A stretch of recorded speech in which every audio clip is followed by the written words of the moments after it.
여러분들도 잘 알고 있다시피 이동평균선이라는 것은 이동하는 주가의 평균 가격이에요. 그러면 20일 이동평균선은 오늘로부터 과거 20일, 60일 이동평균선은 오늘로부터 과거 60일간의 평균, 120일은 오늘로부터 과거 120일간의 평균 가격을 선으로 이은 것이고, 그것이 하루하루 진행될 때마다 연장선으로 이렇게 점점 이어져 나가는 겁니다. 정말 간단하고 여러분들 차트에 다 있는 거지만 이 이동평균선을 많이 간과를 하게 됩니다. 계속 공부해 오신 분들은 제가 이동평균선을 잊을만 하면은 중요성에 대해서 계속해서 말씀을 드리는 거 알고 계시죠? 이 이동평균선을 다양한 시각으로 여러분들께 전하고 있습니다. 오늘은 차트에 보시면은 주가가 안 보입니다. 이동평균선만 보이죠. 주가를 제외하고 이동평균선만 보면서 주가도 예측을 해보고 전체적인 흐름을 예측해보는 그런 공부 시간을 가져볼까 합니다. 자, 가장 기본적인 여기 노란색 21선, 녹색 61선, 여기 빨간색 121선입니다. 요거 주황색은 더 장기인 241선이고요. 추가적으로 다 50, 480 다 있지만 좀 제외를 하고 이렇게 기본적인 것만 놔뒀어요. 자, 이것만 보고 우리가 정보를 한번 유출을 해보자고요. 기본적으로는 단기인 20일, 장기인 60일, 더 장기인 120일 이런 추이로 우하향으로 내려가고 있죠. 그죠? 전형적인 역배열 형태의 우하향 추세입니다. 이럴 때는 여기 사든 여기 사든 여기 사든 그 다음에 추가적으로 내려갈 확률이 많은 차트의 모양이죠. 이동평균선 하나만으로 이 종목은 계속해서 내려가는 추이다. 어디서 사든 올라갈 확률보다는 내려갈 확률이 더 크다라는 것을 알 수가 있습니다. 자, 다음 전체적으로 이렇게 내려가는 추이를 바탕으로 여기와 여기는 단기간의 주가 하락의 폭이 완전히 다를 겁니다. 여기는 이격도가 갑자기 매우 벌어지고 내려가는 각도도 매우 가팔라져 있죠. 여기는 완만하게 내려가고요. 이격도도 유지하면서 내려가고요. 여기는 분명히 주가가 여기서부터 크게 내려갔을 거예요. 캔들은 이미 여기까지 내려가 있고 제일 가까운 제일 단긴 20일 동평균선이 맨 처음으로 내려가겠죠. 지금으로부터 20일 과거 단기를 반영하니까요. 그리고 난 다음에 좀 더 늦은 더 큰 기간을 반영한 60일이 그 다음 내려오고 그 다음 120일이 내려오는데 주가가 여기서 폭락을 했으니까 20일이 먼저 각도를 요런 각도에서 요렇게 줄이고 60일은 조금 더 갔다가 크게 내려가고 120일은 조금 더 갔다가 크게 내려가고 있습니다. 그리고 난 다음에 20일선이 이렇게 올라왔네요. 그죠? 그럼 분명히 요 정도 부분에서 크게 내려갔던 주가가 여기서 돌파하고 난 다음에 급등을 여기까지 했겠죠? 급등을 하고 난 다음에 그 다음에 21선이 따라서 올라가는 형태가 될 겁니다. 그 다음에 60일 올라가고 120일 올라갔겠죠. 여기서 우리가 잘 생각해야 될 부분이 주가는 이미 모든 이평선들을 다 돌파하고 위로 올라왔을 겁니다. 하지만 정별이 되어 있지 않습니다. 우리가 장기간 하락하다가 우상향하는 종목들을 많이 보잖아요. 역별에서 정별을 바뀌고 크게 반등하는 종목들, 크게 반등하는 것들의 시작점을 우리가 잡기 위해서 노력들을 많이 하는데 여기서는 주가는 다 돌파가 되어 있어도 이동평균선은 아직 정별이 아닙니다.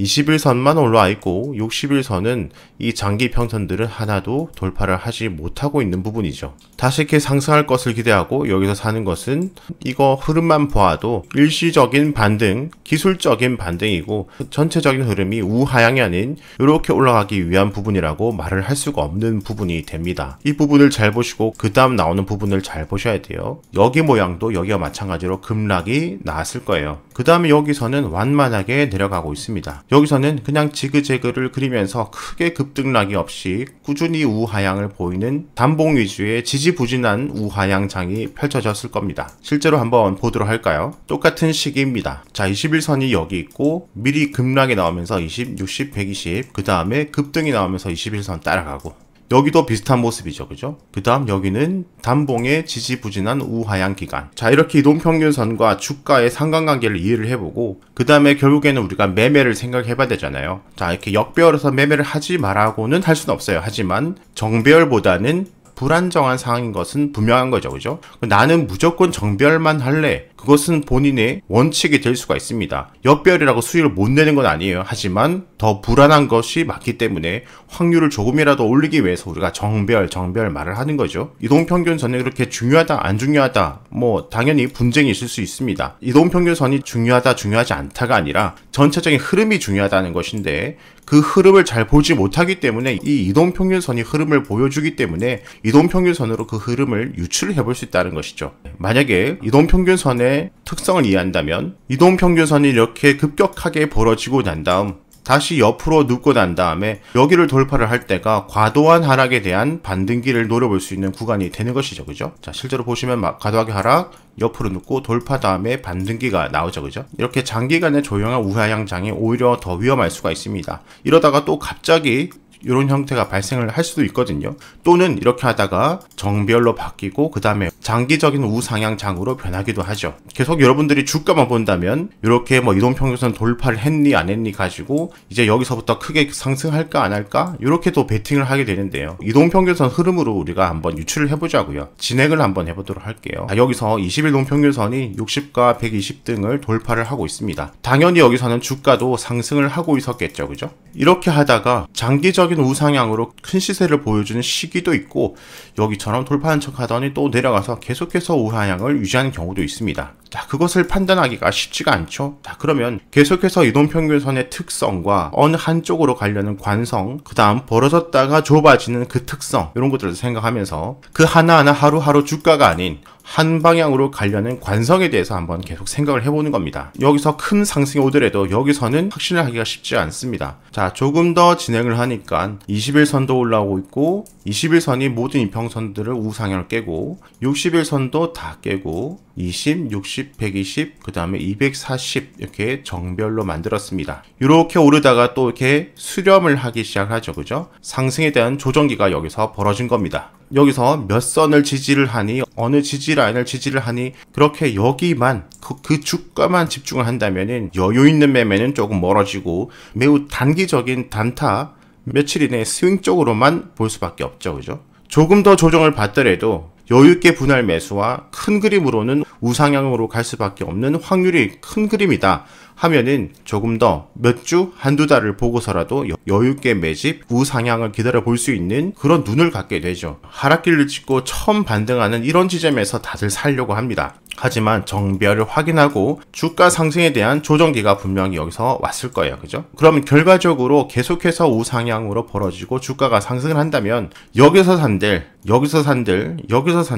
무엇이 그렇게 중요할까요? 그죠? 대략적으로 여기서 여기까지 분할 매수 구간이다라고 정해질 수가 있고 천천히 며칠이든 몇 주든 분할 매수도 해볼 수가 있는 거죠. 그 다음 이렇게 우상향 장기적으로 6개월 이상의 큰 상승기를 보여줍니다. 여기도 상승 그 다음 이렇게 조정을 받았겠죠. 그러면서 이 격도가 좀 줄어들었고 자 이렇게 전체적인 흐름으로 한 번 상승 조정 한 번 상승 조정 한 번 상승 조정이다. 자 이렇게 두 번 세 번 정도 상승기가 나왔으면은 어느 정도 상승이 나올 만큼 나온 시기가 되죠. 그러면 두 번 세 번 네 번 이렇게 조정기가 나올 때 또 분할 매도로 챙겨 나갈 수도 있고요. 주가를 한번 보도록 하겠습니다. 이렇게 지지부진하다가 이제 정배열로 바뀌고 자 정배열로 바뀌기 전에 주가는 이미 먼저 오르죠. 그죠? 항상 이런 곳에서 사서 이렇게 먹기를 바라지만 이 주가를 무시하고 이동평균선 흐름에 집중을 해보는 겁니다. 그런데 이렇게 돼 있으면 여러분들이 계속 주가에만 집중을 할 수밖에 없죠. 자 5, 10, 20, 60, 120 정배열 만들고 난 다음에 결국에는 조정기를 주죠. 그죠?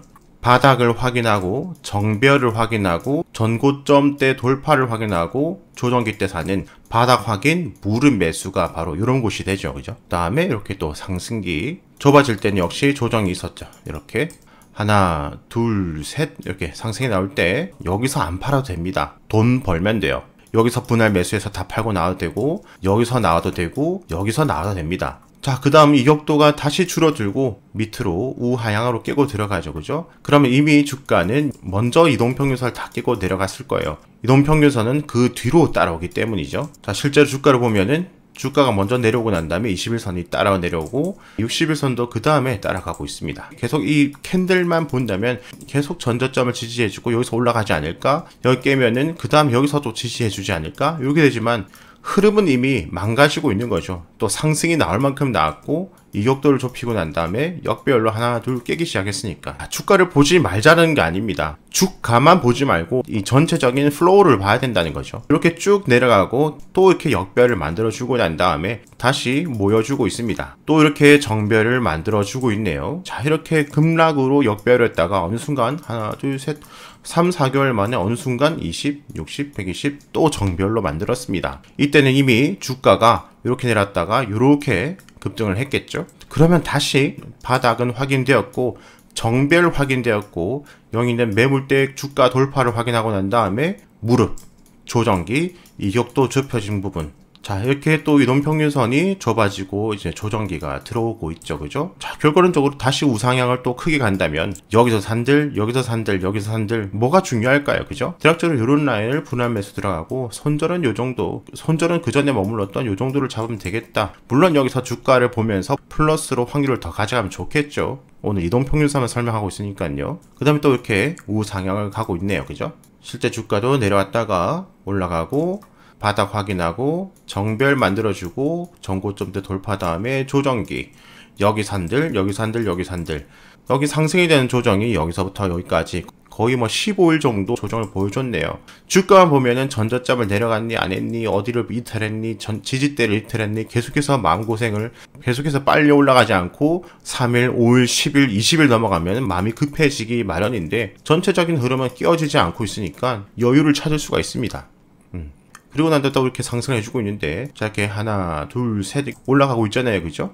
이런 데서 매수를 했다면 또 올라갈 때, 만약 여기까지 올라가더라도 그냥 올라갈 때마다 두 번, 세 번 많이 상승할 때마다 또 분할 매수로 챙겨서 나오면 됩니다. 고점에서 안 팔아도 돼요. 자, 오늘은 어떤 기법이라든지 이동평균선을 보면서 여기서 무조건 사면 상승한다, 기법이다, 이것이 아닙니다. 주가에만 너무 몰두를 하지 마시고 전체적인 흐름을 보고 그 흐름을 잘 읽어가고, 여러분들도 여러가지 차트와 이동평균선을 보면서 자, 이런 상황에서는 이런 흐름이 있었다, 이런 상황에서는 또 이런 흐름이 있다, 이런 것들을 데이터베이스로 만들어야 되고, 이것을 바탕으로 당연히 연습이라는 것을 해야 되고, 이런 연습을 하기 좋은 것이 모의 투자가 되겠죠. 그죠? 모의 투자로 뭐 1000만원, 3000만원, 5천만원짜리 가상계좌로 3개월, 6개월치 테스트도 해볼 수가 있고, 또는 관심 종목에 내가 생각하는 지점을 체크를 해서 몇 달간 추적을 해보면서 연습을 해볼 수가 있고요. 지금 준비가 되어 있지 않은데 당장 뛰어들면은 주식은 그렇게 쉽게 성공하는 것이 아닙니다. 이것은 오늘은 전체적인 틀을 얘기하는 것이고, 거기서 나만 노하우가 또 덧대어져야 됩니다. 주가를 지우라는 것도 아니고, 주가를 보지 말라는 것도 아니고, 이동평균선만 중요하다는 것도 아닙니다. 이 흐름이라는 것을 읽어보고 거기서 무언가를 여러분들이 스스로 공부를 한 만큼 깨달아보자, 이것이 취지가 되겠습니다. 많은 데이터베이스와 많은 추적으로 적어도 몇 달간 이렇게 한번 추적 공부를 해보시길 바랍니다. 자, 오늘은 이동평균선의 전형적인 성질인 정배열과 역배열, 그 안에서 이동평균선이 발생하는 지지 저항의 역할, 이런 기초적인 내용이 머리에 확고하게 박혀 있어야만, 아, 어디까지 지지를 받겠구나, 어디에서 내가 분할 매수를 들어가 보면 한번 괜찮겠구나, 이렇게 큰 그림을 그릴 수 있게 됩니다. 항상 기초적인 것이 그냥 생각 자체를 하지 않아도 머리에 그냥 떠오르게 되어야 되거든요. 오늘은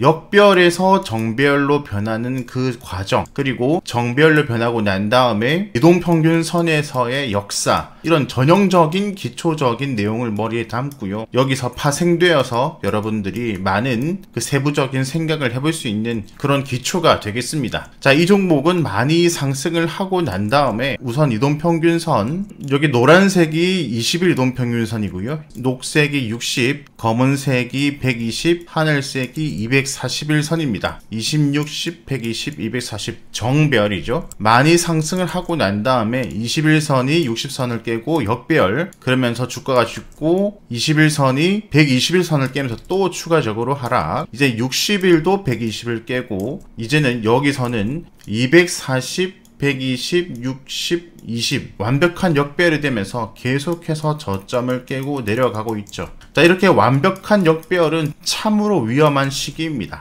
하지만 주가는 올라가면 언젠간 내려가고, 내려가면 언젠간 또 올라가게 되죠. 다시 또 언젠간 올라가기 위해서는, 다시 올라가는 힘이 강하려면은 거래량이라는 것이 필요하고요. 플러스 이슈, 그리고 지금 시장에서 주목을 해주는가, 그런 테마성, 이렇게 또 필요할 겁니다. 이렇게 한번 주목받았던 테마, 이렇게 상승을 해줬던 테마, 끼가 있는 테마가 장기간 거의 1년 가까이 하락을 하고 있죠. 이렇게 장기간 하락을 하고 난 다음에 이런 종목들이 점차적으로 이제 정배열로 갈 것 같은 분위기를 만들어 줄 때, 우리는 이 종목을 앞으로 계속해서 주목을 해볼 필요가 있습니다. 역시나 이렇게 정배열로 되기 위해서는 역시 여기서도 기초라는 것이 있죠. 저점을 깨고 내려가던 것이 저점을 지켜내주고 저점을 올려가주는, 결국에는 이 저점을 잘 봐야 됩니다. 자, 그렇게 하다가 20일 노평균선이 60일 노평균선을 돌파를 하고 전 고점을 넘어서주는 형태를 보여줍니다. 자, 이렇게 충분히 좀 조정을 받았다, 저점을 올려준다, 전 고점을 높여준다, 이렇게 됐을 때 20, 60 정배열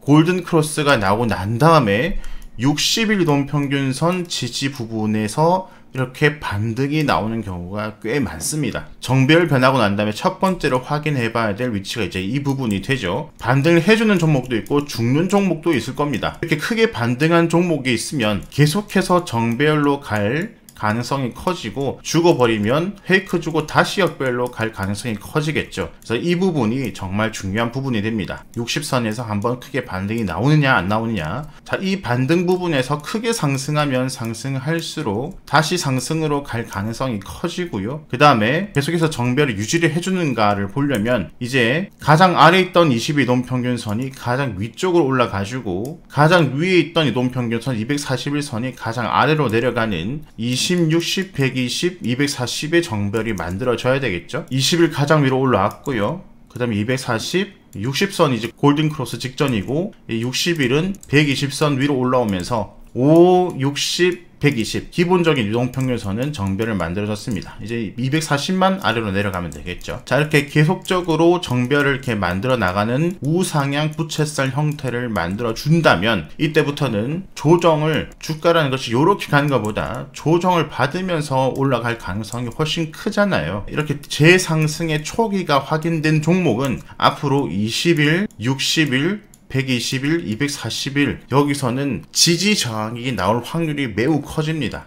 이 돌려 세운 힘과 찔러줬던 그 힘과 그 다음에 정배열의 성질을 알고 있으면 이 정배열이 유지될 때 지금 계속해서 20선을 타고 있다, 20선 깨버리면 그 밑에 60선이니까 60선에서 한번 역사가 이루어질 수가 있고, 60선 깨고 내려가면 120선에서 한번 역사가 이루어질 수가 있다. 매매 포인트는 충분히 나올 수 있다는 거죠. 자, 여기서 20일 노평균선을 깨버렸습니다. 그러면 그 밑에 있는 이 노평균선까지 내려갈 확률이 커진다는 거거든요. 이제 20일 노평균선 바로 아래는 60일과 그 가까이 241선이 존재를 하죠. 이 종목이 정배열 초기고 가고자 하는 힘이 상당히 강하다. 정배열 초기인데 20일 노평균선만 지지를 받았고 아직 60, 240, 120은 아직 지지를 한 번도 받지를 않았다. 언젠간 요놈도 한번, 요놈도 한번, 요놈도 한번 각각 지지 반등은 나올 수 있다. 그러면 60일과 만날 때도 매수 기회, 240과 만날 때도 매수 기회, 120선과 만날 때도 매수 기회, 이렇게 앞으로 계속해서 조정 때 매수 기회를 줄 수가 있다는 거죠. 하지만 역시 계속하는 말이 주식에 100%가 없으니까 본인만의 손절 라인을 잘 잡고 매매를 당연히 해야 되겠죠. 20선 깨니까 60선까지 진입을 하죠. 그리고 난 다음에 240선까지 가까우니까 여기까지 지지를 받고 다시 반등을 주면서 20선까지 상승이 나오고, 20선 돌파를 실패하면 쭉 내리겠죠. 여기서 돌파를 했네요, 그죠? 돌파를 하니까 추가적인 상승. 그냥 막 요런 데서 사는 것이 아니라 그 밑에는 노평균선 받지 않았으니까 이때를 기다려야 되겠다. 요런 데서 여기서 이제 매집을 하면은 요런 수익도 가능하게 되는 거죠, 그죠? 그리고 쭉 올라가서 매우 크게 또 상승해 줬습니다. 의지가 매우 강한 종목이에요. 이 종목은 또 전고점을 돌파를 했잖아요, 그죠? 자, 그러면 다시 이격도가 벌어졌으니까 20, 60, 120 계속해서 위쪽에서는 기회가 존재를 합니다. 20선에서 다시 지지 반등, 20선 깨버렸어요. 이번에 깨면은 그 밑에 또 내려갈 확률이 생겼죠. 60선까지 또 결국에는 내려오고, 이번에 60선을 깨니까 이제 120선까지 내려오고요. 120선에서 한번 반등, 60선까지 돌파, 계속해서 120선을 지지, 또 돌파를 다시 20선 돌파, 전고점 돌파하면서 추가적인 상승, 추가적인 여기까지의 또 상승, 또 이격도가 멀어졌으니까 다시 20, 60, 120은 또 저항의 역할, 또 120 지지, 여기서 또 반등, 여기까지 또 추가 상승을 하고 있는 모습입니다. 끼가 있던 종목이 장기간의 역배열을 만들고 그것이 다시 정배열을 만들어 갈 때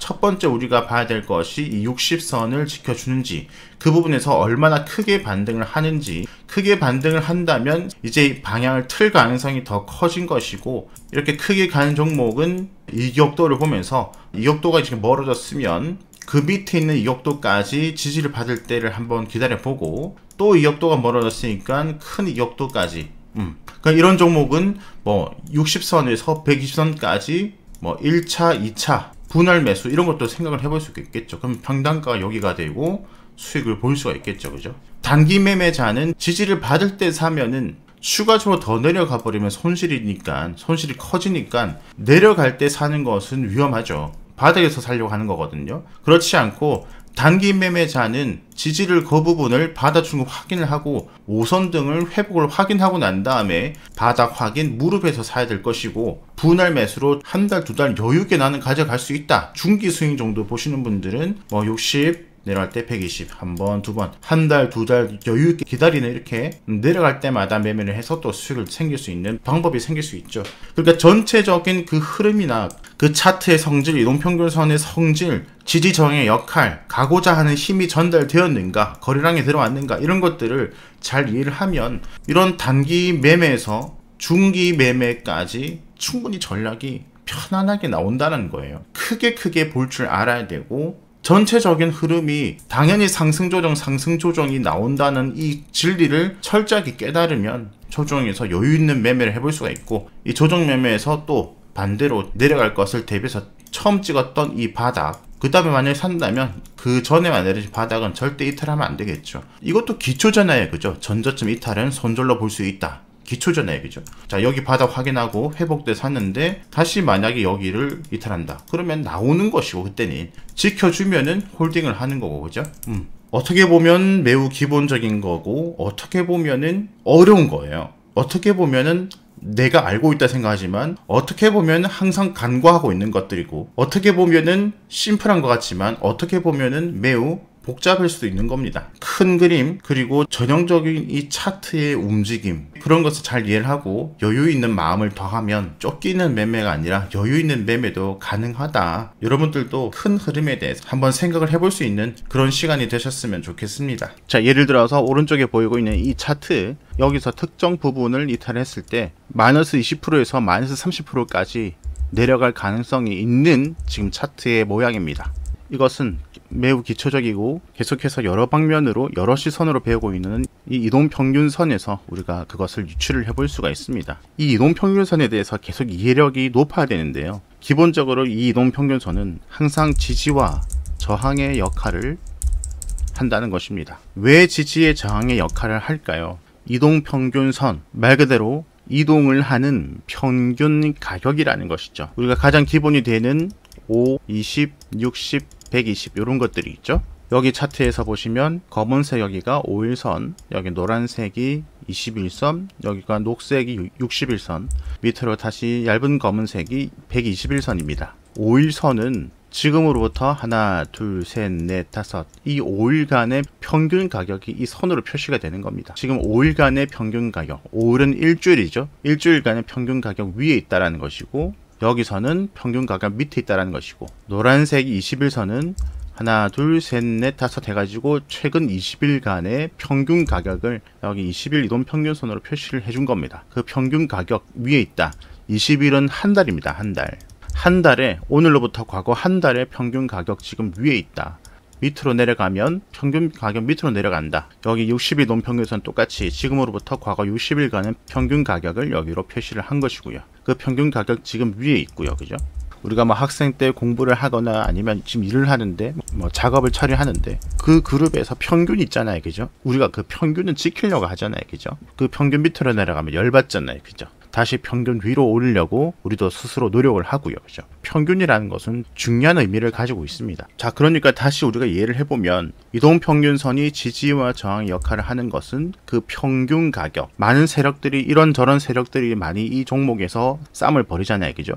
거기에 대한 평균 가격이 흘러가는데 이 평균 가격까지 내려오면은 이 평균 가격대를 지키려고 하면은 반등이 나올 것이고, 주가가 내려오다가 지키지 못하고 이탈을 해버리면 방어선이 뚫린 겁니다. 그죠? 이 방어선이 뚫리면서 실망 매물로 함께 매도세가 나오게 됩니다. 세력들도 여기서 던지기도 하고요. 그렇기 때문에 이 방어선을 이탈을 하면 추가적으로 더 하락이 나올 수 있다라는 거죠. 그래서 우리는 항상 차트를 보면서 이 이동평균선을 주가가 지켜주는지 아니면 이탈하는지 여기에 대해서 우리가 집중을 해야만 합니다. 자, 그런데 여기서 이동평균선을 정확하게 지지받고 반등하는 경우도 있지만 이 이동평균선 살짝 그 위에서 이렇게 지지받는 경우도 있고요. 이동평균선 살짝 아래까지 내려왔다가 이렇게 지지받는 경우도 있습니다. 평균 가격이잖아요, 그죠? 정확하게 평균 가격이 예를 들어서 3,000원이다. 여기서는 정확한 가격이 아니라 이 3,000원 근방을 생각해야 되겠죠, 그죠? 그래서 이 이동평균선 아래 위로 이렇게가 이제 근방 가격대, 평균 가격대는 이렇게 생각을 해야 되겠죠. 그래서 살짝 위에서 나오는 경우도 있고, 여기까지 정확한 평균 가격대까지 지지받는 경우도 있고, 조금 더 내려서 지지받는 경우도 있고요. 그래서 이 이동평균선 근방대를 지켜주는가, 이런 것들이 중요합니다. 그러면 이 차트를 한번 볼게요. 여기서부터 여기까지 급등을 했잖아요, 그죠? 그리고 난 다음에 20선까지 결국에는 이격도를 줄이고 21선 근방에서 지지를 받고 이렇게 반등이 한번 크게 나오죠. 평균 가격대를 한번 지켜주니까 반등이 나오게 된 겁니다. 이렇게 이동평균선 지지 반등을 이용한 매매를 우리가 해볼 수가 있고, 실제로 우리가 많이 쓰고 있고, 저도 쓰고 있고, 많은 분들이 사용을 하고 있습니다. 자, 하지만 이 차트에서는 순간 이 평균 가격대를 이탈하면 마이너스 20% 하락을 맛볼 수가 있습니다. 여기 있는 20일 이동평균선과 그 밑에 있는 60일 이동평균선과의 거리가 대략적으로 마이너스 19% 정도, 약 20% 정도, 이동평균선 20일과 60일 간의 거리가 18, 19, 20% 이 정도 차이가 나기 때문에 앞으로 여기를 지켜주지 못하고 주가가 이탈을 하면 모든 세력의 평균 가격대를 이탈한 것이기 때문에 실망 매물도 나오고, 이제 이탈하는가 보다 해서 함께 동조되어서 겁나서 함께 또 파는 사람도 생기고, 이렇게 매도세가 증가가 되면서 20일과 60일 사이에 이 비어있는 이동평균선 지지장을, 여기는 허허벌판입니다. 지금 허허벌판. 그래서 그 다음에 있는 이동평균선 60일선까지 하락을 할 가능성이 존재를 하죠. 60일 이동평균선은 또다시 지금으로부터 과거 60일간의 평균 가격이기 때문에 여기서 또 지지를 받아줄 가능성이 존재를 하고, 여기를 이탈하면 1차적으로 여기를 이탈하면 2차적으로 밑에 있는 120선까지 60일까지 이탈을 해버리면 마이너스 30%까지 손실도 가능한 구간이 됩니다. 그렇기 때문에 이 이동평균선과의 이격도가 클 때는 손절을 매우 철저하게 해야 되고요. 이 21선 근방을 이탈할 때 철저하게 손절을 하던지, 그 근방이라고 했으니까 이 근방에서 만들어진 이 저점대를 이탈하면은 손절을 하던지, 이런 식으로 철저한 손절을 해야 되고, 이 철저한 손절이 안 되시는 분들은 이격도가 큰 이동평균선과의 이격도가 큰 것에서는 매매를 자중을 하는 것이 좋습니다. 여기서 반등에서 한두 번 먹더라도 여기서 크게 20-30% 손실을 보면 그 전에 먹었던 것이 소용이 없게 되죠, 그죠? 자, 그렇기 때문에 이런 부분을 보시면 20일 근방 지지를 보고 매수를 하더라도 이동평균선 60일선이 매우 가깝죠, 그죠? 그래서 여기서 1차 매수를 하고, 만약에 여기서 60일 근방에서 2차 매수를 해볼 수 있는, 분할 매수를 해볼 수 있는 것이 바로 이렇게 우상향을 하면서 이격도가 좁을 때 분할 매수로 이동평균선을 참고를 해서 우리가 써먹을 수가 있죠. 매우 짧게 본다면 당연히 여기서 만약에 반등을 보고 기대를 하고 매수를 했다면 여기서 20일 이평선 이탈할 때 손절을 해야 되지만, 손절을 또 잘하다가 또 한 번씩 너무 안 된다 하시는 분들은 60일과 역도가 좁은 위치를 찾아야 된다는 것이죠. 그래야 만약에 손절을 못 하더라도 내려가서 60일 근방이 매우 짧기 때문에 여기서 추가 매수를 해서 상승을 기대를 해볼 수 있는, 손실을 줄일 수 있는 행위가 바로 이런 행위가 될 수 있다는 것이죠. 여기도 보시면 이동평균선 20일을 지지를 받고 올라가지만 이탈을 하면 결국에는 그 밑에 있는 60일까지 조정을 주죠. 여기를 이탈하는 순간 매도세가 함께 더 추가적으로 나온다는 겁니다. 그리고 난 다음에 60일에서 하나, 둘, 셋, 넷, 다섯, 5일간의 지지를 받아줍니다. 역시 의미가 있다라는 거죠. 여기서 반등을 못 하더라도 지지를 받아준다는 것 자체가 60일이 강력하게 지지를 받아주다가 또 60일도 이탈을 해버리니까 또 매도세가 나오면서 그 밑에 있는 121선까지 하락을 주는 것입니다. 자, 이 동일한 종목을 과거로 가서 그런 이격도가 큰 곳에서 하락한 것이 있나 보니까, 자, 여기 있네요. 20일을 이탈하면 결국에는 60일까지 조정을 주고 60일 지지받고 반등하고, 20일 지지를 또 여기는 받아주고 반등하고, 20일 이탈하니까 매도세가 함께 출현되면서 60일 이탈하니까 또 출현되면서 120일까지, 120일을 또 못 지켜주니까 240일까지 끊임없이 내려가죠, 그죠? 여기 보시면 이격도가 크잖아요, 그죠? 이렇게 이격도가 클 때는 이 20일 딛고 계속해서 이렇게 올라가는 경우도 있고, 그것을 기대해서 20일 근방에서 매매를 해볼 수가 있지만, 손절이 안 되는 사람은 이것을 맛볼 수가 있다는 거죠. 항상 그렇게 올라가는 것이 아니기 때문에 이탈을 한다면 엄청난 하락을 맛볼 수가 있기 때문에 이동평균선과의 이격도가 큰 종목은 손절이 안 된 사람은 더 피해되고, 매매를 또 해보겠다는 사람들도 철저하게 손절을 더 잘 지켜야 이 무서운 하락을 경험을 하지 않게 될 수가 있습니다. 자, 이래서 종목들을 보시고 이동평균선과의 이격도가 매우 큰 부분인지, 지금 내가 살려는 위치가 이동평균선과의 이격도가 좁아진 위치인지, 이격도가 매우 큰 부분에서는 또 상승을 이렇게 해줄 수가 있지만 60일까지 하락을 주는 하락폭이 나올 수도 있고, 이격도가 이게 좁아진 위치에서 20일 돌파를 했으면 손절 못하더라도 그 다음에 한 번 더 기회가 60일에서 지지를 받아주는 기회가 생길 수가 있죠. 그래서 뭐 여기서 1차 매수, 2차 매수를 하고 상승을 볼 수도 있는 기회가 한 번 더 있다라는 것이죠. 근데 이격도가 멀어지면은, 이것을 이탈하면은 그 밑에 기회는 너무 멀다라는 거죠. 손실이 너무 크다라는 거죠. 자, 해서 여러분들도 앞으로 차트를 공부를 하고 큰 그림을 볼 때 복습을 한번 해보시면서 이동평균선가의 이격도, 여기에 대한 메커니즘을 한번 계속 연구를 해보시면 좋을 것 같습니다. 이전에는 제가 주가와 이동평균선가의 이격도에 대해서 많이 설명을 드렸다면, 오늘은 이동평균선과의 이격도를 설명을 드리는 것이죠. 지금 이 부분은 매우 기초적인 부분이고, 이런 기초적인 부분을 계속해서 머리에서 잊지 말고, 이런 여러가지 기초들이 잊혀지지 않을 정도로 반복 수달이 되면 전체적인 차트 흐름이라는 것이 어느 순간 들어오게 되어 있습니다. 이동평균선의 골든크로스, 그리고 전체적인 이 틀에 대해서 한번 공부를 해볼 건데요. 기초적인 부분이지만 기초를 기초에서 끝내버리면 응용을 할 수가 없습니다. 계속해서 제가 이 기초를 공부를 해야 된다라고 말씀을 드리고 있는데요. 기초를 공부를 하고 기초를 기초로 남겨버리면 기초가 의미가 없을 수도 있습니다. 사용할 수가 없는 경우도 많습니다. 하지만 우리가 기초가 중심이 되려면 기초에 대한 이해도가 높아야 됩니다. 여러분들이 주식에 입문했을 때 책 한번 사보셨죠? 뭐 입문책 같은 거, 뭐 정말 입문책 같은 경우는 챕터 1을, 챕터 2를 보면 항상 나오는 것이 이동평균선입니다. 20일 이동평균선은 20일간의 평균 가격, 5일 이동평균선은 5일간의 평균 가격, 여기서 이제 끝내고, 그래서 그게 뭐 어쩌라는 거야, 이런 마음이 들죠. 그리고 그 다음에 나오는 것이 이제 골든 크로스라는 것이 나오죠. 그러면 5일 이동평균선이 20일 이동평균선에서 골든 크로스 위로 돌파를 했다. 그러면 뭐 상승 가능성이 생긴다. 교과서에는, 입문책에는 이런 식으로 나와 있습니다. 자, 그런 것들을 초보분들이 딱 보고 난 다음에, 야, 뭐 주식 쉽구나, 골든 크로스 나올 때 사면 뭐 그러면 돈 벌겠구나, 이렇게 이제 들어간다는 거죠. 하지만 자, 여기를 보면 여기는 골든 크로스 전에 이미 나오고 주가가 20선을 돌파를 하고 난 다음에 이동평균선은 그 다음날 이렇게 돌파를 합니다. 그리고 뭐 여기서 사면 그 다음 떨어지죠. 그러니까 이제 실전에 들어와서는, 야, 이게 뭐야, 아 그냥 기초인가 보다, 뭐 그래 기초는 뭐 안 먹히겠지, 패스를 하게 됩니다. 골든 크로스가 이제 앞으로는 눈에 안 보이게 되죠. 중요하지 않다고 생각하죠. 그리고 그 다음부터는 엄청난 기법을 찾아서 떠납니다.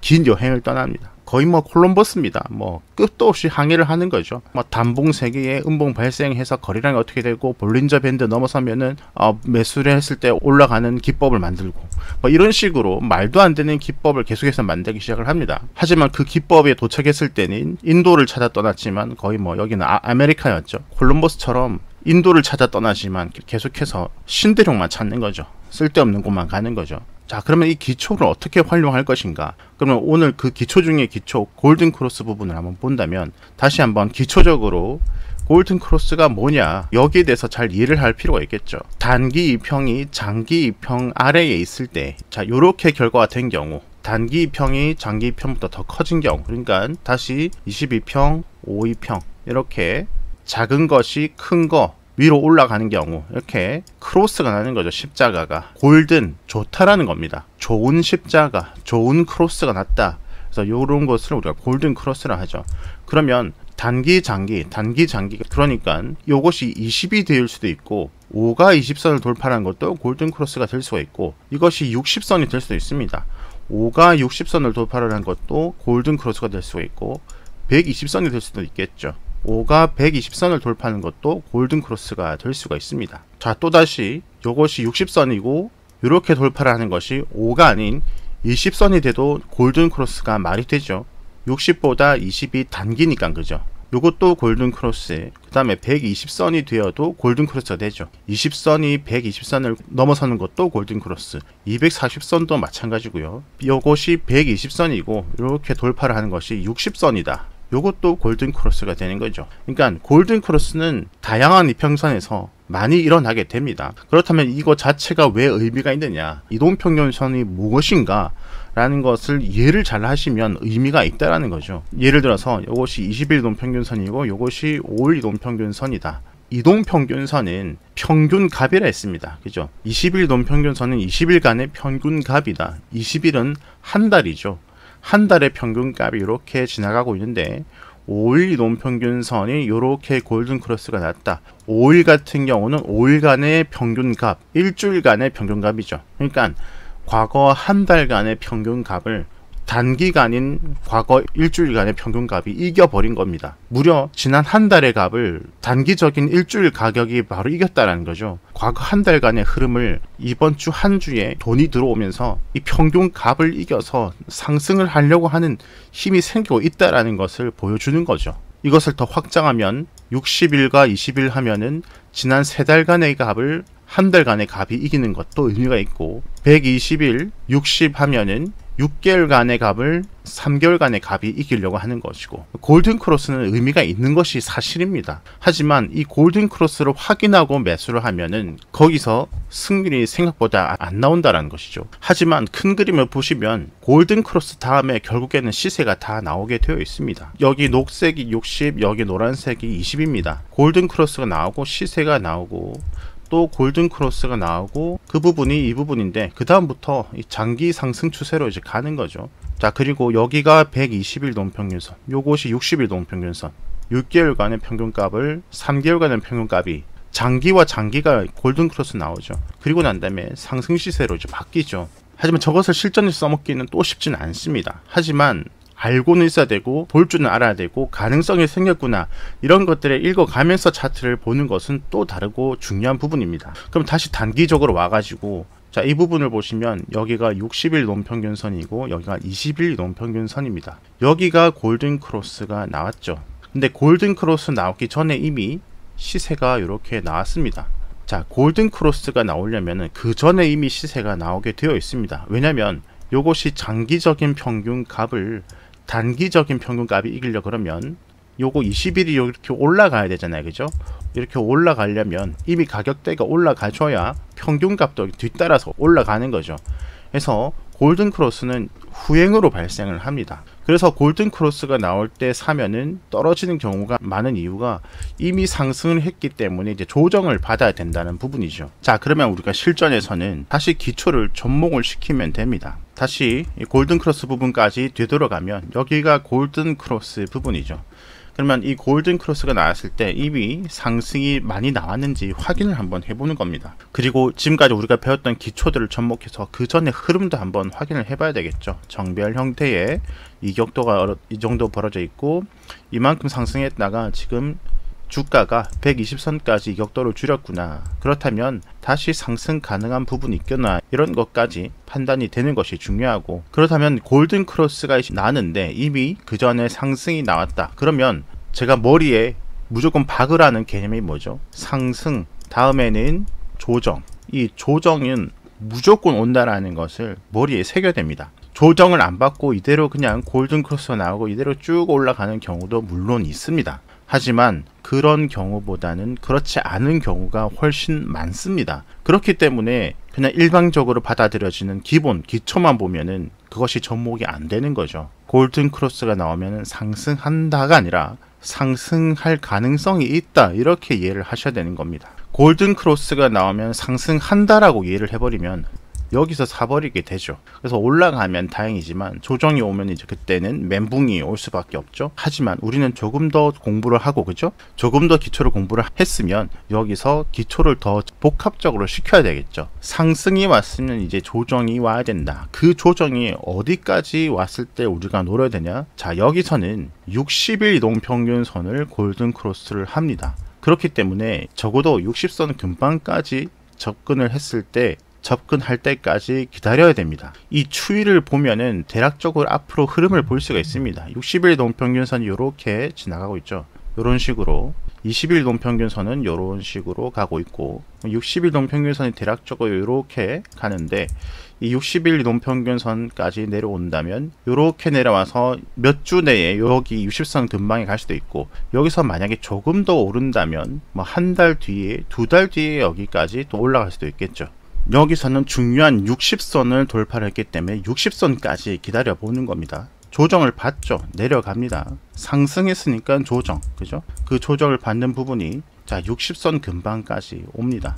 자 이렇게 60선 근방에 왔을 때 매수를 고려를 해봐야 되는 것이고 그 위치가 1차적으로는 이 시세를 강하게 반등시킨 여기 거래가 들어왔던 부분 이런 곳에 저점을 지켜주는가 이 부분이 1차적으로 중요하고 2차적으로는 전 저점 부분을 지켜주는가 이런 것들도 체크를 해봐야 될 부분입니다. 자 그리고 난 다음에 이렇게 상승을 해주죠. 60선 골드니까 여기서 조금 더 내려가고 조금 덜 내려가는 경우는 있지만 적어도 60선 이 근방을 말하는 겁니다. 근방 이 근방까지 조정을 줄 가능성이 크다라는 거죠. 여기서는 20일 동평균선이 5일 동평균선이 돌파를 했습니다. 그렇다면 이대로 뚫고 계속 올라가는 경우도 있습니다. 하지만 이미 20일 동평균선 대비 많이 올랐죠. 그렇다면 상승 다음엔 조정을 기다리자. 20일 동평균선을 돌파를 했으니까 20일 근방에 왔을 때 매매 고려를 해야 된다는 것이죠. 그렇다면 지금까지 이해한 것으로 아직 준비가 안 된 초보분들은 또 이렇게 생각합니다. 야 60선 돌파하면 60선 오면 사야지. 나 야호 난 이제 돈 번다. 20선 돌파를 했으니까 20선 지지에서 난 사야지. 야호 난 이제 급등 돈 벌고 나는 대박이다. 그게 아니라는 거죠. 그 전체적인 큰 틀을 말하는 것이고 골든과 이평에 대한 이해를 하는 시간이고 60선 돌파를 했으면 60선 지지가 중요한 부분인데 지지를 확인하고 샀지만 이탈하면 당연히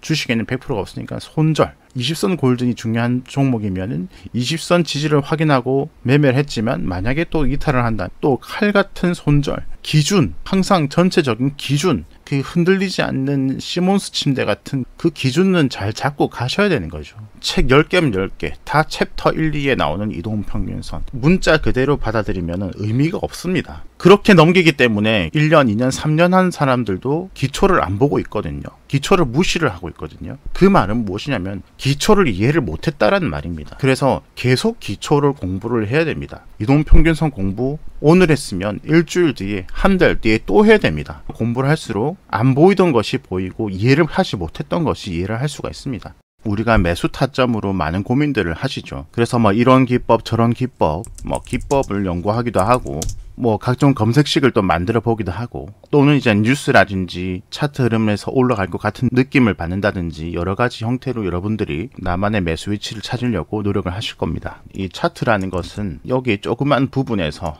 조금 발생했다고 무조건 올라가고 자 그런 것은 결과론적으로는 없습니다. 종합적으로 봐야 되고 또 전체적인 흐름도 잘 봐야 되겠죠. 자 그런데 공부를 하다가 보면은 좀 더 아는 게 많아지다 보니까 좀 더 복잡해지기 시작을 하는데 결국에는 이것을 간과하게 됩니다. 모든 시세의 시발점은 어디서부터인가 여기에 대해서 간과를 하게 되는 것 같아요. 우선은 이 시발점이 어디인지 우리가 알아야 되고 그리고 사는 위치도 시발점과 가까워야 됩니다. 시발점과 멀어지면 멀어질수록 우리가 먹을 게 줄어들게 되는 거죠. 우선 시발점이라는 것이 어디인지 한번 찾아보죠. 차트를 보시면 계속 지그재그로 움직인다는 것을 우리가 확인을 할 수가 있습니다. 오르면 결국 내리고 내리면 결국 오르고 오르면 결국 내리고 내리면 결국 오르고 계속해서 지그재그 형태를 만들어 나가죠. 그러면 우리가 단기 매매 스윙 매매에 있어 가지고 이런 지그재그에서 내렸다가 다시 올라가는 부분 이 부분에서 우리가 매수가 잘 되어야 그 다음에 상승분을 우리가 먹을 수 있죠. 이것이 이제 스윙 매매의 기본 개념이 되겠죠. 또 오른다 싶으면 결국엔 내리고 여기가 이제 시발점이 된다면 시발점과 멀어지면 멀어질수록 이제 하락할 가능성이 더 커지게 되죠. 하지만 시발점이 멀어지면 멀어질수록 매수 타점은 멀어지고 있다는 거죠. 하지만 더 갈 것 같아서 여기서 이제 매수를 하게 되면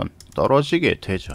그럼 모든 시세의 시발점은 결국 어디서 나오는가? 여기 고점을 찍고 내려옵니다. 내려올 때는 5선을 밑으로 두고 5선 아래에서 내려가는 것이 보이시죠. 그리고 여기서 5선을 돌파를 하고 한번 시세가 나오고 여기 검은색 선이 지나가는 것이 5일선입니다. 5일 이동 평균선입니다. 자, 줄여서 5선이라고 말을 할게요. 5선을 이탈하고 다시 5선 여기 아래에서 내려가죠.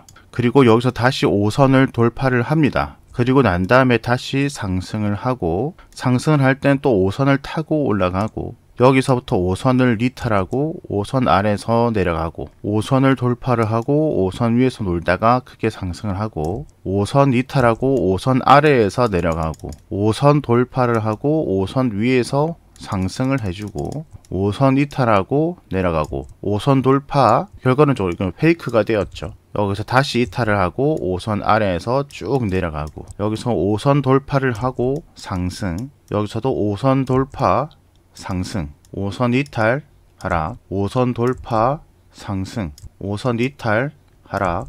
자, 이제 최근에 5선 돌파, 그 다음에 상승. 여기서 속임수가 있고 없고 휩소가 있고 없고를 떠나서 기본적으로 모든 시세의 시발점은 이 5일선을 두고 시작을 하고, 또 내려갈 때는 5일선을 두고 또 하락을 한다는 것을 볼 수가 있습니다. 그럼 여기서 5일 이동평균선이 무엇인지 좀 이해가 필요한데요. 이동평균선에 대해서는 자주 말씀을 드렸죠. 말 그대로 이동을 하는 평균선입니다. 검은색은 5일이고 여기 노란색은 20일, 녹색은 60일, 검은색은 여기 120일입니다. 5일 동안 평균값이 이동을 하고 있다는 거고, 이렇게 20일간의 평균값이 이렇게 이동을 하고 있다는 것이고, 60일간의 평균값이 이렇게 이동을 하고 있다는 것입니다. 이 말을 조금 더 이해를 하기 위해서 여기 있는 5일 이동평균선이 어떻게 설정이 되어 있는지 한번 알아볼게요. 5일 동안의 종가의 평균선이라는 것입니다. 자, 5일입니다. 여기가 1,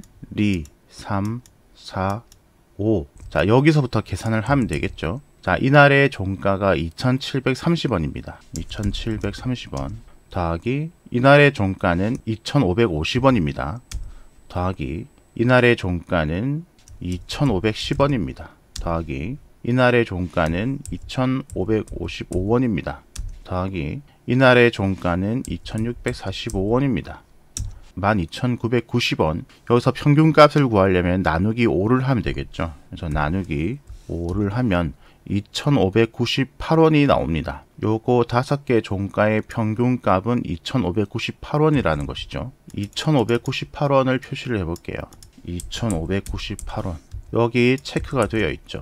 요거 5개의 평균이 여기라는 것입니다.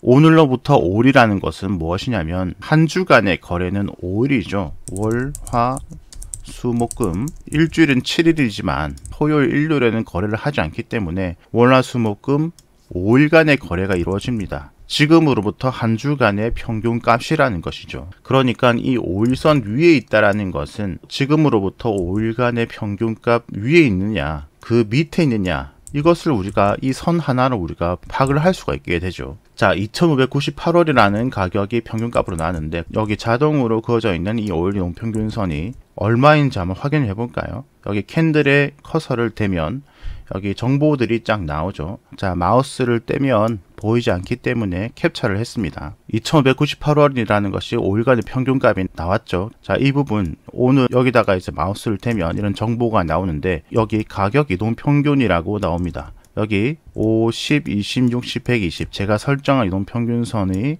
오늘자로 지금 현재 가격이 얼마나 되냐 이렇게 실시간으로 계산이 되어서 나옵니다. 여기 보시면 5일 이동 평균선이 2,598원. 자, 이렇게 나옵니다. 2,598원. 정확하게 똑같이 가격이 나오죠. 그 평균값이 현재가로부터 마이너스 1.78% 밑에 있다라는 것입니다. 자, 그 말은 여기가 오늘 지금 종가죠. 여기서부터 평균 5일간의 평균값 여기까지 거래가 마이너스 1.78%라는 것이죠. 계속해서 지금으로부터 5일간의 평균값을 계속해서 이렇게 이어나가는 것입니다. 그렇기 때문에 이 5일 이동 평균선을 돌파를 했다라는 말은 지금으로부터 과거 일주일간에 거래된 것의 평균값을 넘어섰다라는 것을 의미를 하는 것이죠. 의미가 있다라는 겁니다. 이탈도 의미가 있다는 것이고 돌파도 의미가 있다라는 것이죠. 이렇기 때문에 이동평균선이라는 것이 중요하다고 말씀을 드린 겁니다. 5일은 과거 5일간에, 과거 일주일간에, 20일 이동평균선은 과거 한 달간에 평균값을 넘어섰냐 이탈했냐 이런 것을 의미를 하는 거기 때문에 이 평균값을 넘어섰다, 이탈했다 이 자체가 매우 중요한 시세의 시발점이 될 수 있다는 것이죠. 자, 그렇다고 5일선을 돌파를 했다고 무조건 상승을 하면 얼마나 좋겠습니까?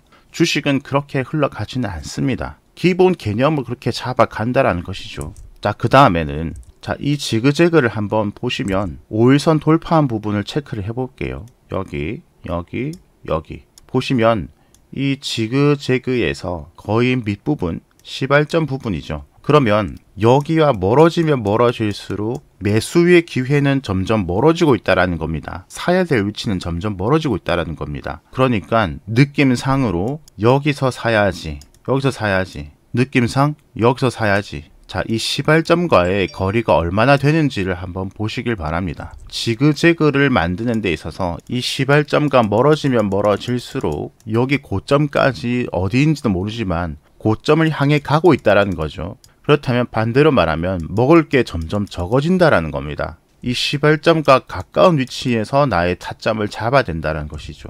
자, 5일선 돌파라는 것은 매수 타점 위치로서 매우 기초적인 부분이고, 이것에 대한 확률을 높이기 위해서는 지금까지 기초 공부, 초보 공부를 한 것을 접목을 시켜야 되죠. 당연히 우상향이라든지 각종 이동평균선을 또 다시 추가적으로 본다든지, 실적을 본다든지, 신고가 매매 메커니즘을 접목을 시킨다든지, 지지저항을 접목을 시킨다든지 여러가지 형태로 여기서 확률을 높여가는 형태가 당연히 필요합니다. 5일선 돌파 하나로 끝낼 수가 없습니다. 무조건 올라간다면 뭐 끝났죠. 인생 끝났죠. 돈 벌 일만 남았는데 또 그렇지가 않습니다. 여기서는 5일선 돌파를 하고 하락을 했습니다.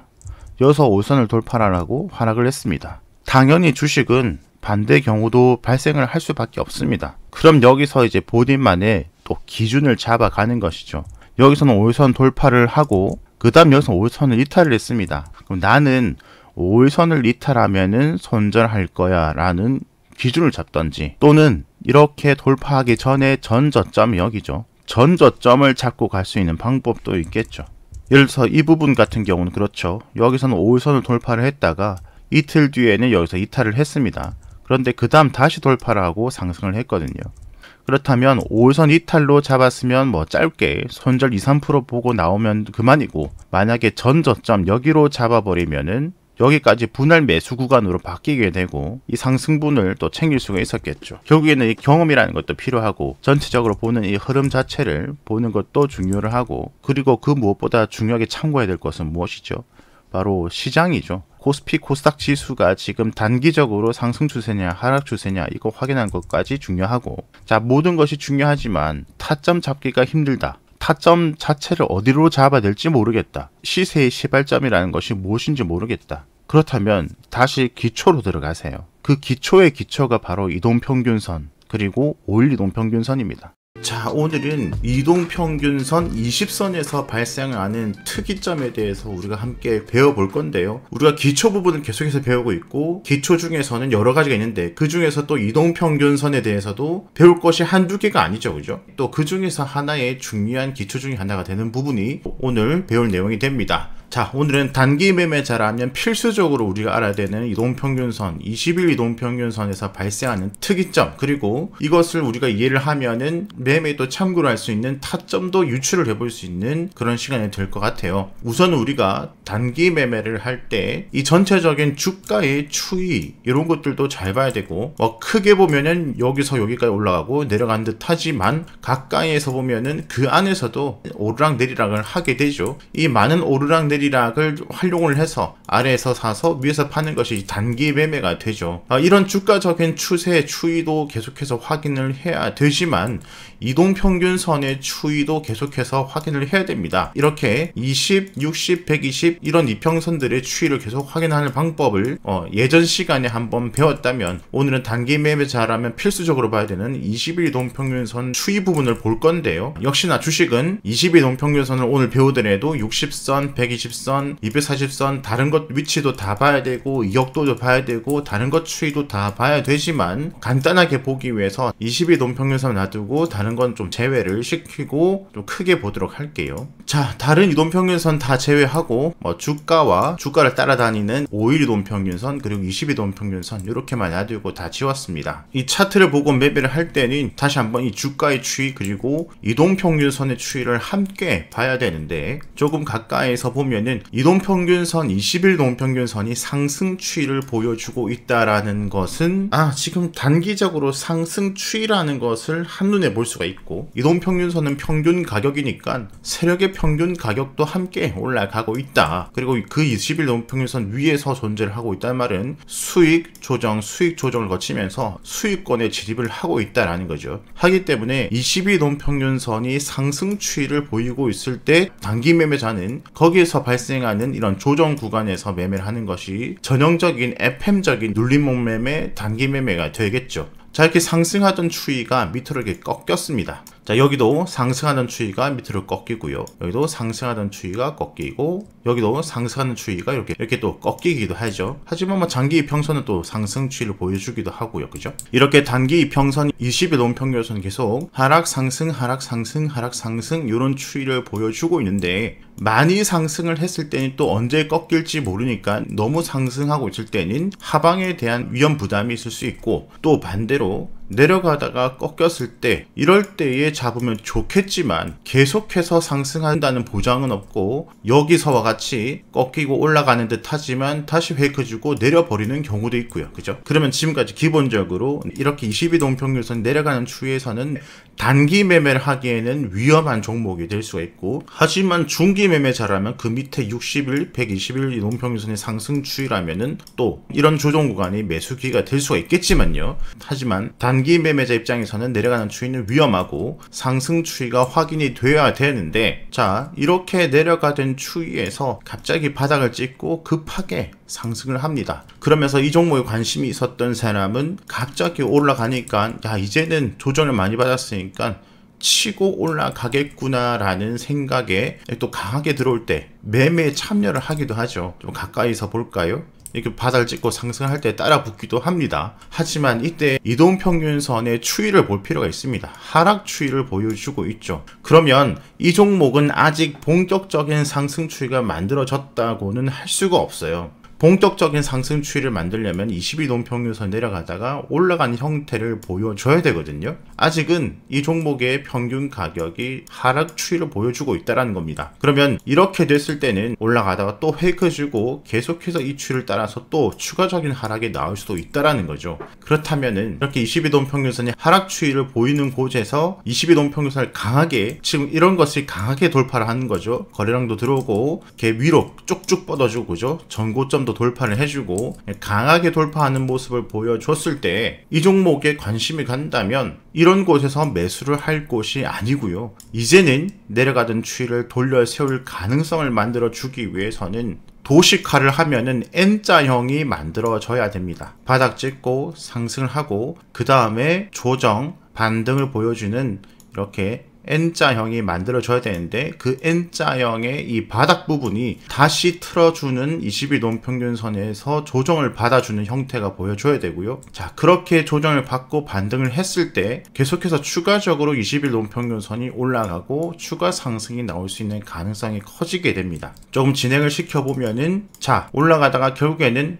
밑으로 조정을 받고 22동평균선과 이격도를 줄이고요. 이제 이 부분이 매우 중요한 부분이죠.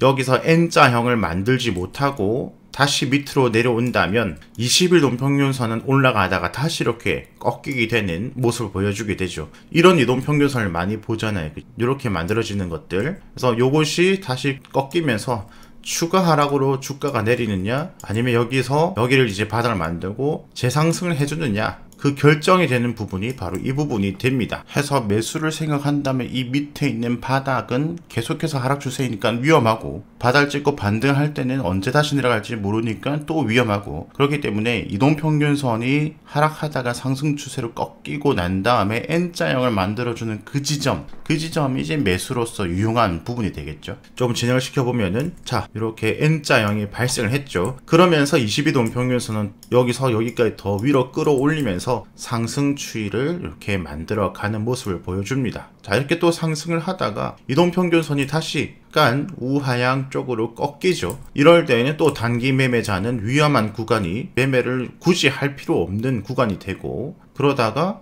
위로 또 강하게 돌파를 해줬습니다. 이제 다시 올라오는 것을 확인을 하고 N자형이 만들어지는지 다시 바닥을 향해서 추가 하락이 나오는지 그 부분을 또 기다려 봐야 되고, 결국엔 또 20선 부분에서 지지 반등 N자형을 만들어 주면서 추가적으로 조금 더 상승해 주고, 또 지지를 받아줬던 부분이 계속해서 지지를 받아주면 좋겠지만, 그러면 추가적인 상승이 계속 나오겠지만 항상 그렇지는 않으니까 또 이렇게 이탈할 때는 또 나올 줄도 아셔야 되고, 그죠? 그 다음에 이제 쭉 하락이 나오면서 우하향으로 단기 이평선 20선이 우하향 계속 매매를 계속 매매를 굳이 할 필요는 없는 위험한 구간. 자, 그러다가 여기도 상승을 해주죠. 여기도 21선을 돌파를 살짝 해주죠. 20일 돌파는 상승 가능성이 생긴다 해서 여기서 무적정 매매를 했다가 내려꽂는 경우 생기잖아요. 그죠? 그런 것들을 방지를 하기 위해서는 20선 돌파가 되고 난 다음에 요것이 꺾이는지 확인하고 거기서 지지를 받는 부분을 확인을 해야 되죠. 그죠? 그래서 한번 지지 받아주고 반등, 그 다음에 20선 이게 살짝 돌려 세우죠. 그죠? 꺾이고 난 다음에 또 한번 지지, 그 다음 또 추가 상승, 또 지지 추가 상승, 그 다음에 이동평균선이 밑으로 이제 꺾이기 시작하죠. 그럼 이제 하락 추세로 가는 거고요. 이렇게 쭉 다시 20선 위로 올라왔습니다. 여기서는 아직 몰라요. 갈지 다시 페이크 주고 20선 이탈하고 내려갈지. 그러다가 한번 시세 강하게 나왔습니다.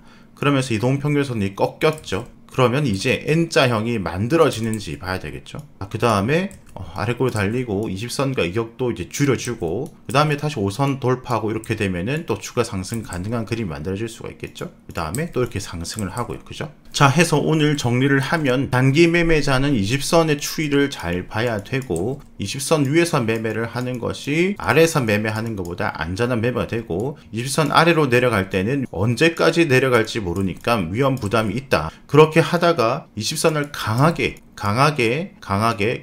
돌파를 하고 난 다음에는 그 종목이 N자형으로 가는지를 확인을 해야 되고, 그것을 확인하는 방법 두 가지는 21 이동평균선 내려가다가 다시 위로 꺾이는 것을 확인하고 그 부분에서 지지, 꺾이는 걸 확인하고 그 부분에서 지지, 꺾이는 걸 확인하고 그 부분에서 지지, 꺾이는 걸 확인하고 그 부분에서 지지, 이런 부분이 확인이 돼야 된다. 여기서 상승을 한다면 추가 상승 가능한 그림이 만들어질 수 있지만, 여기서 이제 다시 꺾이고 난 다음에 20선 지지 부분에서 반등을 하지 못한다면 이것을 깨고 또 내려가는 형태가 발생하는 그 중요한 지점이 하락 후 상승 첫 지지 부분, 하락 후 상승 첫 지지 부분, 하락 후 상승 첫 지지 부분, 이 부분이 바로 포인트가 되는 이동평균선의 중요한 특이점이 됩니다. 이런 것들도 기초고, 주식 차트는 그 무엇도 100%를 장담을 할 수가 없습니다. 이런 확률이 많이 발생을 한다이지 100% 발생을 한다라는 것은 차트에서 존재 자체를 하지 않기 때문에, 반대로 내려갈 것에 대해서 항상 대비라는 것은 손절을 어디로 잡을지 당연히 20선 이탈이 첫 번째가 되겠죠. 그죠? 그런 것을 또 잘 잡고, 또 어떤 종목이 이런 것이 확률이 더 높은지, 그러려면 당연히 장기 이평선이 60, 120이 상승 추이가 되는 것들이 더 확률이 높겠죠. 그죠? 이런 것들은 추가적으로 확률을 더 높이는 것은 당연히 다른 기초 공부를 꾸준히 하고, 그 다음에 경험도 당연히 필요한 필수적인 항목이 되겠죠. 그죠? 계속 꾸준히 열심히 보다는 꾸준히 하루에 10분, 20분 계속 영상을 보시면서 복습하시고, 이렇게 하시다 보면 어느 순간 굳이 생각을 하지 않아도 차트를 보자마자 여러 기초가 떠오르면서 확률이 높은 매매를 할 수 있는 그 단계가 아마 오실 겁니다. 오늘도 공부를 하신 여러분들께 진심 어린 응원을 보내면서 오늘 영상은 여기서 마무리하도록 하겠습니다. 구독, 좋아요, 알람 설정, 댓글 무료입니다. 감사합니다.